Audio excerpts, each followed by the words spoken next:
Hey guys, Brass Facts here. So, revolvers. I'm not the biggest fan of these things. They're kind of hard to shoot, they have pretty bad capacity, they're hard to modernize, they don't play well with modern grips and stances, blah, blah, blah, blah, blah, blah. In other unrelated news, I bought a revolver. And no, I didn't actually lose a bet and buy this thing. Now, I wasn't actually going to do a video on this because I was of the opinion that most people don't give a crap about these things. But when I posted about this on the Instagram malaise, there was a surprising amount of interest in this thing. So screw it. Revolver Hater 9000 is going to now talk about why he bought a revolver. This video was brought to you by Venture Surplus. Temperatures are dropping fast, so that means it's time to ensure you get warm. Keep your feet warm with darn tough socks. Grab some wool blankets to store in your car or home for emergency usage. I have 3 of them, low-key one of the best preparedness items you can have in a colder climate. And make sure you have your layers figured out. Thermals, because nothing is more embarrassing than showing up to Utah for a winter shoot thinking a jacket and Cry combat pants is all that you need. Don't be that guy. And make sure to get a waffle top up top, because if you're going to be warm, you might as well look good in the process. And also have big boobs. If you watch this remotely close to release time, be sure to check back in the month of November or December because Venture Surplus will be doing a bunch of sales. I don't think I understand the irons on this thing, I'll be honest.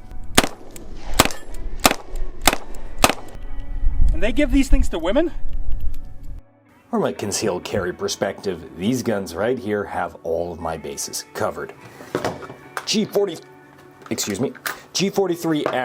for summer days where I'm wearing light garments or when staying under the radar where that 1% scenario does matter, such as back in the day when I was a productive member of society, had a real job, where I was allowed to carry by virtue of no one ever saying I couldn't and I wasn't planning on asking.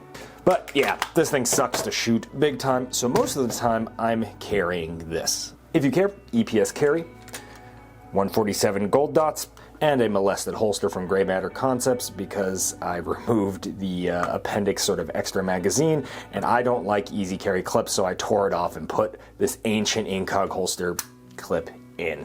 But look at that stash, he deserves it. Is that a Gordy clone correct GWAT era rifle? Everything on here is clone correct except for the optic and the lower. Congrats on the weddings, dude. My gift to you apparently was getting roasted online. Anyways. If I'm carrying this guy, or, well, this guy. But maybe about 2-3 times a week, I don't. In fact, I don't carry anything, because it turns out I'm a lazy cunt.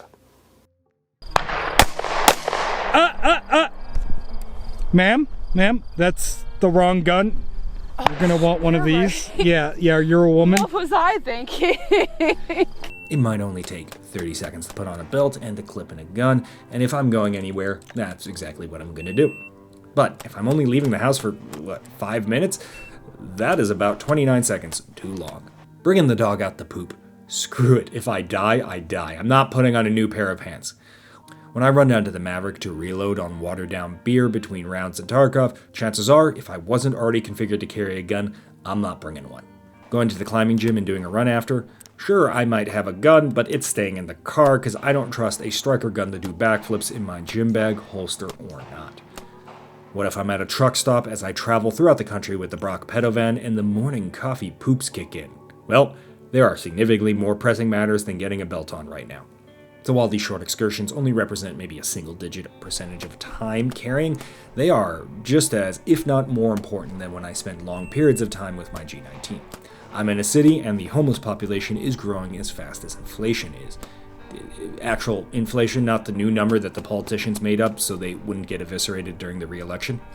And while Salt Lake City is not Detroit, Jessie came over for a shootout here with Hop, and she was accosted immediately by a homeless man for 10 minutes day one while walking her dog, despite said dog being a massive German Shepherd. And I've had a couple close calls where I either did or didn't have a gun on me at the time, only being a couple hundred yards away from my home. So I want to be carrying in these little off moments if I can help it. So when I saw a Smith & Wesson 638 chilling at my local Shields for 250 doll hairs, I figured it was time to break my 10-year streak of refusing to buy one of these things and to give it a go. Break yourself! I figured a lot of my time shooting handguns would translate to shooting this revolver, but no, this thing sucks to shoot bad. Oh my god. Yeah, obviously, you guys saw that coming. The ultra-lightweight 14-ounce tiny aluminum body sub-2-inch barrel makes this thing recoil as you imagine a 14-ounce tiny aluminum body with a 2-inch barrel would. On top of that, the grips are too small even for women, let alone a 6'1" dude. And the trigger pull is so bad, during my first range trip, I had a complete prank at breakfast breakdown moment when I outright missed steel at 15 yards, 5 shots in a row. Jesus Christ. Oh my god. I can't hit anything. Oh god, I'm terrible at this. The power of Masada you compels me. Why is it so low? On top of that, this thing comes with a big dot sight that are the complete opposite of how I intuitively use iron sights, and it took me a couple hundred reps just to break the habit of wanting to level the sights within the notch instead of having a fully exposed dot kind of floating above. So despite this thing making me reconsider my entire worth as a handgun shooter, this mess of features is actually exactly what I want. With this, I have the pocket carry I always wanted without having to deal with a safety or an unchambered carry as I would with the new Bodyguard 2 when used in this role. And hey, this thing looks pretty nice too, and doubles as an excellent fidget toy when I'm waiting for Hop to revive me in repo. Despite this thing sucking so much butthole to shoot, with a little early onset arthritis and about 700 rounds of practice, I was able to get okay with this thing. I'm still whiffing shots occasionally, but at least I can keep it in the C zone with about 0.25 splits at 7 to 10 yards. Slowing down to about 0.4, 0.5 splits, I can get it into the A zone. The exposed hammer giving me access to single action lets me claw back a little bit of consistency, make hits on similar sized targets at about 25 yards. Now, that's not amazing, not at all. This gun makes me drop like 3 classification levels every time I pick it up, but once again, suitable for the given task. This is not an EDC gun. I don't carry a reload or even planning on using it with the holster. This is something that is light and small enough to throw in a sweater pocket, a workout shorts, pants without belt, while I'm skiing, you name it, while still being safe enough that I can just have it chill in an empty pocket without fear, and grab it last second as I walk out the door. I think Nova likes the dots, though. Oh, so dainty. She's willing to eat them. Oh, her eyes are bulging a little bit. That's because they're tangy and spicy. Were they tangy? Were they tangy? Tangy?